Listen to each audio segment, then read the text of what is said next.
بكر صديق عمر بن الخطاب عثمان بن عفان علي بن ابي طالب سعيد بن زيد سعد بن ابي وقاص ابو عبيده بن جراح طلحه بن عبيد الله زبير بن عوام عبد الرحمن بن عوف haddaan maaragtay ku daray qabiilada ay ka soo jeedeen Quraysh dhamaantood horta waxay ahaayeen Quraysh baa ahaayeen Quraysh jifooyinka kala ahaayeen faas Abu Bakar wuxuu ahaa nin Quraysh oo reer Tayma bani Taym Umar ibn Khattab wuxuu ahaa reer bani Adi ibn Ka'b Uthman bin Affan reer bani Umayya ayuu ahaa Ali bin Abi Talib wuxuu ka soo jeeday reer bani Hashim jilibka Nabi Muhammad alayhi salaam Sa'id ibn Zayd saxaabigan inta badan ma qashan laakiin taariikhdiisa waa maaragtay si fiican maaragtay umadan dhageysan سعيد بن زيد بن عمر بن نفيل باليرهدا عمر بن الخطاب بن نفيل عمر أي أدروها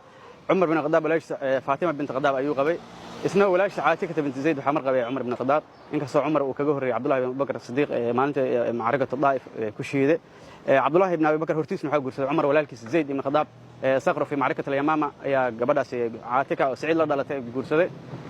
سعيد بن زيد وكجد بيا وأن ربني عدي بن كعب سعد بن أبي وقاص وأن ربني الزهري وقويس كان النبي محمد ريابته خال رسول الله النبي أكتيس أيوها سعد بن قاص أبو عبيدة بن جراح أبو عبيدة حكسوا جدا أبو عبيدة عامر بن عبد الله بن جراح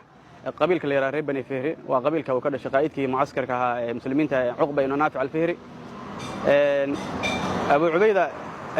وربني فهري أبو عبيدة بن جراح طلحة بن عبيد الله طلحة وأن ريت تيمية وأبو بكر أيو القبيلها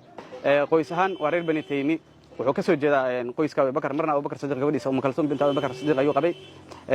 Talha bin Ubayd Zubayr bin Awam ya soo haray Zubayr bin Awam wa Ibn Asad ibn Abd al-Uzza oo qoyska ka dhalatay muuminiin Khadija bint Khuwaylid iyo Hakim ibn Hizam iyo Abdullah